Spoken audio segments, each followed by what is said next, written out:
désolée les loulous d'avoir coupé comme ça la vidéo, je suis vraiment désolée. Ma mère elle est venue en plein tournage, voilà et tout. Donc ça, et que ben si j'aurais pas coupé, ça aurait été un peu, la vidéo un peu trop longue. Donc du coup je suis désolée, donc du coup je vous fais une partie 2 pour ceux qui veulent suivre. Ceux qui veulent pas suivre, ben voilà, hein, suivez pas. Et merci à ceux qui regardent la vidéo. Et franchement, voilà, c'est vraiment des conseils à baser sur des expériences, basés sur ce que je peux savoir. Voilà. Mais, je n'ai pas la science infuse. Ça veut dire que si vous trouvez ce que je dis est faux, si vous pensez que c'est faux, venez et on en parle dans les commentaires, il n'y a pas de problème. Il n'y a pas de problème, moi je veux bien entendre ce que vous avez à dire. Mais venez pas en fait, m'insulter ou critiquer. Non, bah si, bah, pas critiquer. Mais si par exemple vous dites oh, désolé, mais je viens de dire ça parce que moi, pour moi, c'est pas vrai. Pour moi, ça se passe pas comme ça. Ok, il n'y a pas de problème. En fait, si tu viens pour parler et pas t'embrouiller, il n'y a pas de problème. Vous pouvez venir me dire que vous voulez. Genre, faut pas dire ouais, oh, mais tu dis n'importe quoi, nanana, nanana. Non, tu dis oh, bah pour moi, c'est faux parce que nanana. Il faut des arguments, s'il vous plaît. Parce que tu dis c'est faux, mais t'as pas d'argument. Voilà. Voilà, on peut pas parler si t'as pas d'argument. Donc, voilà. Donc, autre chose à ne pas faire, c'est de parler de vos parents ou de vos soeurs et frères ou de vos copines. Exemple, moi j'ai des soeurs. On va dire qu'on va prendre une soeur au hasard, je vais l'appeler X. X, je vais dire à mon copain, ouais, X, elle boit, elle fume, elle parle au gars, elle fait ça, elle fait ci. Voilà, on va dire ça. Bon, je sais pas, voilà. Mais mon gars il connaît pas X, donc du coup quand il va connaître X, il va se dire ah ouais elle m'a dit ça, elle a fait ça, ah ouais donc faut que tu me méfies, et ça crée des tensions entre la famille et ça peut des fois dégénérer ou des fois pas, mais ça peut bloquer la personne pour la famille. Donc moi je parle là, si franchement si vous voulez vraiment créer un vrai lien après et présenter la famille aux gens, présenter la famille à ton copain ou ta copine, ne parle surtout pas avant d'eux. Ne fais pas le con de dire ouais, tu peux dire ouais j'ai des soeurs, j'ai des frères, ma soeur elle m'a acheté McDo, c'est pas ça que je veux dire. Mais ne dites pas à votre copain ouais, ma soeur elle est bien, ne jugez pas votre soeur en fait. Je sais pas comment vous dire. Ne dites pas ah ouais ma soeur elle est pas bien parce qu'elle fait ça, ou ma soeur elle est bien parce qu'elle fait ça. Je sais pas si vous voyez comment expliquer ça, mais en fait, genre évitez de parler de votre famille, de votre entourage. Essayez d'être pas trop, voilà, de pas trop raconter votre vie sur ça. Et puis comme ça après quand il y aura les présentations, il voit par lui-même comment elle est la personne, s'il s'attache bien, s'il s'attache pas bien, et ça fait pas d'histoire et tout, ça fait pas d'histoire et voilà. Ce que je peux vous dire aussi, c'est un conseil, mais vraiment vous dites c'est con, mais n'oubliez pas d'avoir une attention envers lui. Ça veut dire n'oubliez pas de lui dire, de lui rappeler à quel point vous l'aimez, à quel point il vous manque.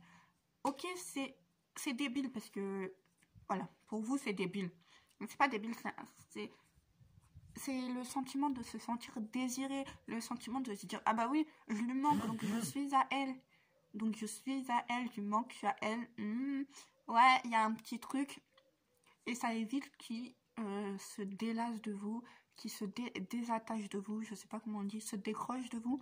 Ça évite tout problème comme ça. Et encore désolée pour les gestes parce que je suis un peu stressée en ce moment, donc je suis désolée pour les gestes. Donc deuxième chose, donc voilà, donc n'hésitez pas à lui dire je t'aime, n'hésitez pas à lui dire tu me manques, n'hésitez pas à lui dire ah aujourd'hui t'as changé, aujourd'hui tu t'es habillée comme ça, genre pour qu'ils disent ah ouais tu m'as remarqué, ah ouais tu regardes, ah ouais tu fais attention à moi. Ça c'est des trucs de base mais qu'on oublie souvent des fois, voilà, des fois en couple on oublie souvent, mais en fait voilà. Quand vous êtes ensemble, j'ai dit, il faut prendre des souvenirs, il faut faire des souvenirs, il faut faire des trucs. Mais quand vous êtes ensemble, surtout, il faut parler. S'il y a eu des problèmes, par exemple, vous ne vous voyez pas pendant 3 mois et qu'après vous voyez et qu'il y a eu des problèmes pendant 3 mois, il faut en discuter.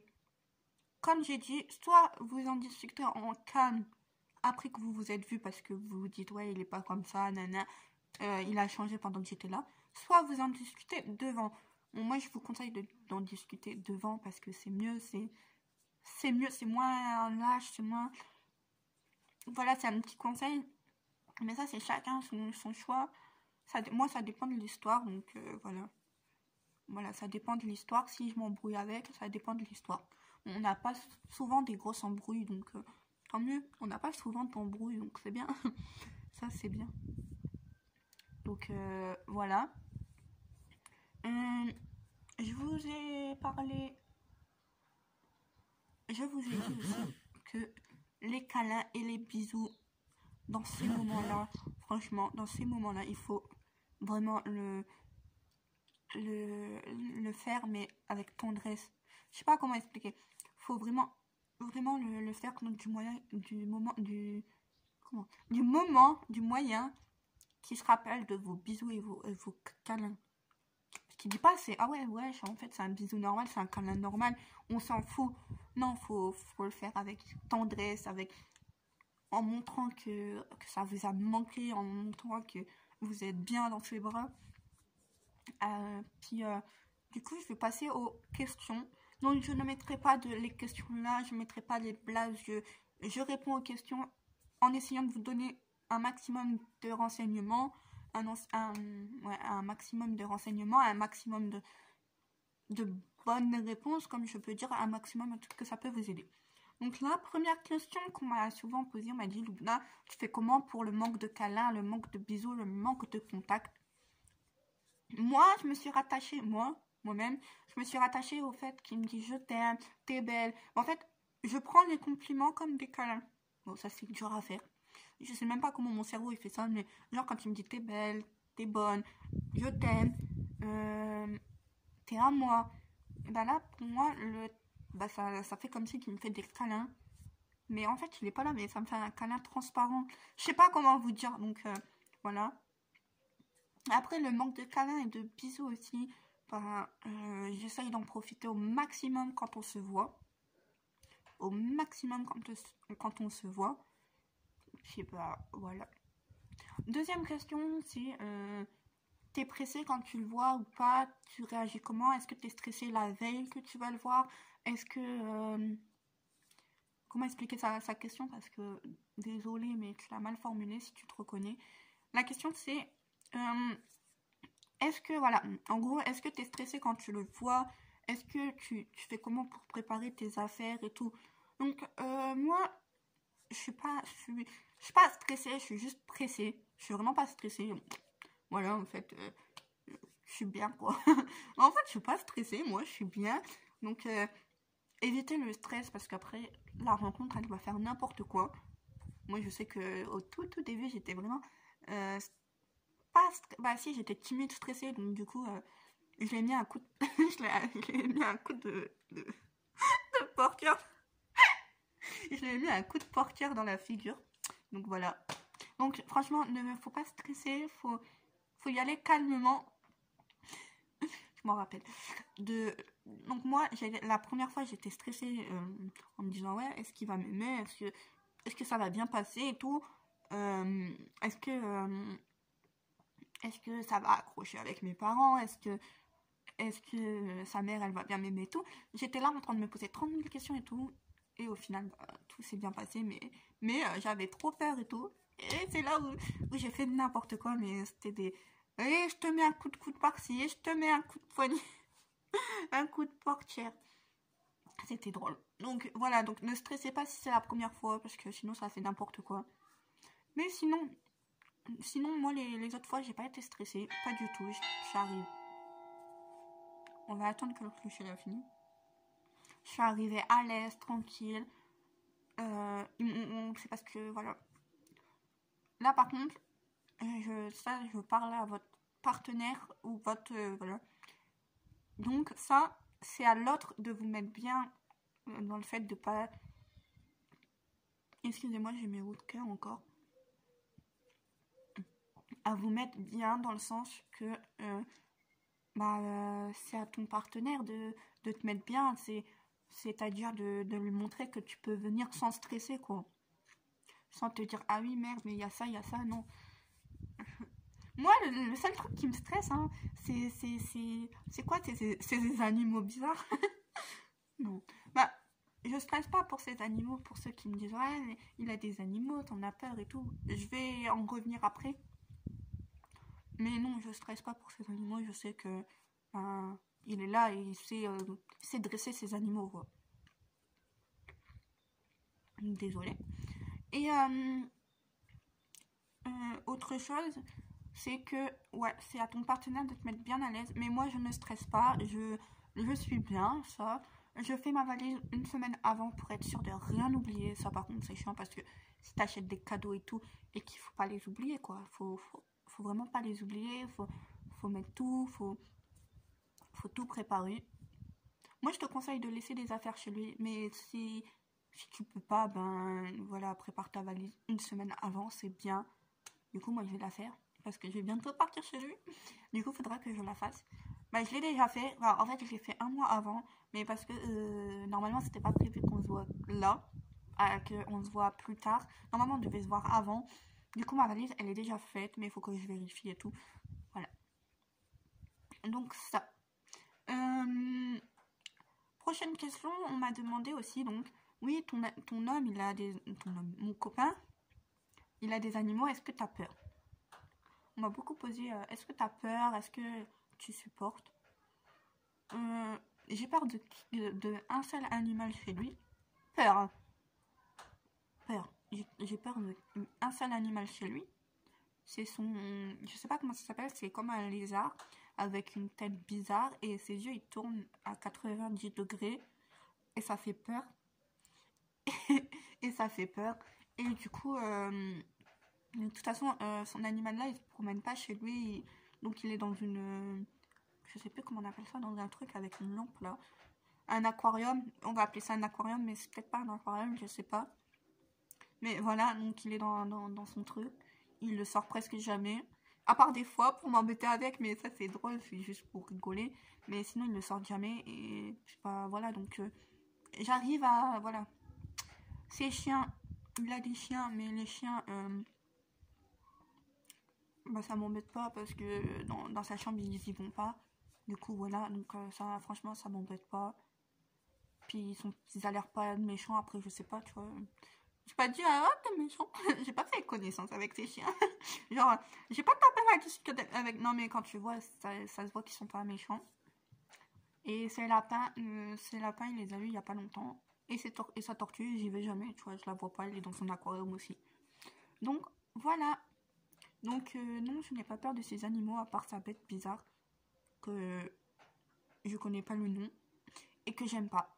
Et que donc, oui, j'ai peur de sa bête, mais sinon, ça va, je supporte. Prochaine question, c'est...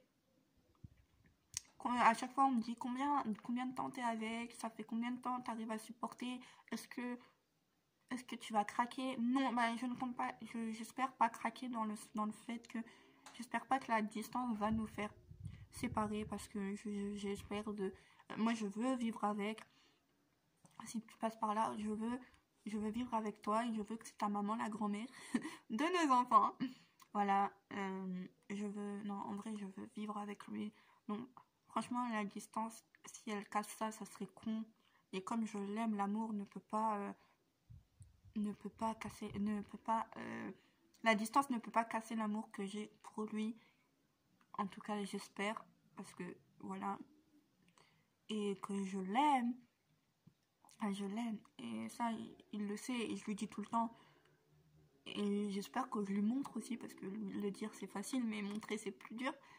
Et que, oui, bah voilà, non, je ne compte pas craquer, je compte espérer, je compte, j'espère, l'espoir fait vivre, et tant qu'il y a de l'espoir, tant qu'il y a de l'amour, on sera là et on sera comme ça, Il peut avoir des embrouilles à cause de la distance, il peut avoir il peut avoir des malentendus à cause de la distance. Non, ben, c'est pas grave, je resterai avec. Et puis, on verra quand on sera ensemble. Si ces malentendus sont vérifiés, il y aura castagne. Il y aura castagne, il y aura bagarre. Mais si ces malentendus sont vérifiés dans le temps, dans le sens sont faux, si ces malentendus sont faux, ben, il y aura des bisous et des câlins. Voilà, tout simplement. Tout simplement que j'attends en fait de voir la vérité. La vérité. Parce que on peut avoir des malentendus et que la vérité en fait, ben, c'est pas ça. La vérité c'est pas ça. La vérité c'est autre chose. Donc j'attends de vivre avec pour voir en fait. Pour voir tout simplement. Les questions aussi qui reviennent tout le temps, c'est quand tu vis avec, c'est quand. Franchement, je sais pas, j'espère à mes 18 ans. Franchement, j'espère. Mais je peux pas savoir en fait. C'est quand j'aurai mon logement et avoir une. Bah, quand j'aurai une situation en fait, un logement, un travail, et qu'après j'aurai des enfants, justement, je veux que c'est lui le père de mes enfants. Je veux. Voilà, j'ai que 18 ans. Attendez, je vois les gens venir, ouais, elle a que 18 ans, elle se voit déjà mariée, avoir des enfants. J'ai que 18 ans. Ok. Mais en fait, je me dis que c'est le bon. Même si par exemple, demain on casse, un exemple, demain on casse, je me dis, mais je pourrais pas en fait. Je me dis, je pourrais pas vivre avec. Ok, demain on casse, on fait un, entre parenthèses, un break, mais on sera toujours amené à, venir en fait. Il pourra pas m'oublier, je pourrais pas l'oublier. Il ne pourra pas m'oublier, je pourrais pas l'oublier. Tu dis, mais comment tu sais ça? Non, non, non, non. C'est ça, il n'y a que pour les croyants, il n'y a que Dieu. Et pour les non-croyants, il n'y a que le destin. C'est le destin, il n'y a que le destin qui te dit oui, il fait partie, il fait par ça. Non, mais un exemple, il y a eu des épreuves dans la vie qui m'a fait dire, mais non, mais c'est lui en fait. Il y a eu des épreuves qui m'ont fait dire, mais non, c'est lui en fait. Il y a des gens qui parlent, il y a des gens qui bavent justement à cause des malentendus justement. Il y a des gens qui parlent, mais je leur dis, en fait, je leur dis quoi aux gens qui critiquent, qui disent ah tu vas pas faire long et tout. Je leur dis c'est ma vie et puis bah voilà, t'es pas content, bah sors de ma vie en fait. Je fais mes enfants avec qui je veux, je fais ma vie avec qui je veux et c'est pas toi de la contrôler. Donc voilà pour la question du fait que non, j'espère ne pas craquer. Si ça craque, ben on reviendra toujours ensemble. 1 an, 2 ans plus tard, on sera là et on sera comme ça. Voilà, franchement, il y a eu des épreuves. Il y aura des épreuves où s'il est passé avec moi, ben, je sais que c'est le bon. Je sais que voilà. Et puis bah voilà. Voilà. Franchement, après, tu le sens ou tu le sens pas, tu vois. Après, bah voilà. Après, je peux me tromper. Mais non. Je peux me tromper, mais là, je sais que je me trompe pas, c'est sûr et certain. Voilà. Prochaine question. Et après, je vais finir sur cette question-là. Ça fait combien de temps que tu es avec? Et pourquoi tu restes autant de temps avec une personne à distance? Donc, je vais te répondre, Miss, parce que voilà, je l'ai pas eu qu'une fois. Je donne pas de blaze. Ça sert à rien. Je donne pas de nom. Je donne pas de blaze. Ça sert à rien. Mais déjà, ça fait 1 an que je suis avec. 1 an et 3-4 semaines. 1 an et 4 semaines. Bref, 1 an et 1 mois, on va dire. Voilà. Et pourquoi tu restes avec? Parce que je l'aime, parce que c'est toute ma vie et parce que il m'a montré qu'il peut être là pour moi. Il m'a montré que même avec la distance, il peut être là pour moi. Il m'a montré qu'il tient à moi. Parfois, il m'a montré qu'il tient à moi. Il a montré que il sera toujours là pour moi, même s'il y a des embrouilles, des guerres, des batailles. Je te dis pas que tu n'auras pas d'embrouilles dans ton couple, hein, parce qu'il y a des hauts, des bas, ça c'est obligé. Mais même dans les embrouilles, il m'a montré qu'on pouvait être comme ça. Il m'a montré qu'on pouvait être comme ça, même dans les embrouilles.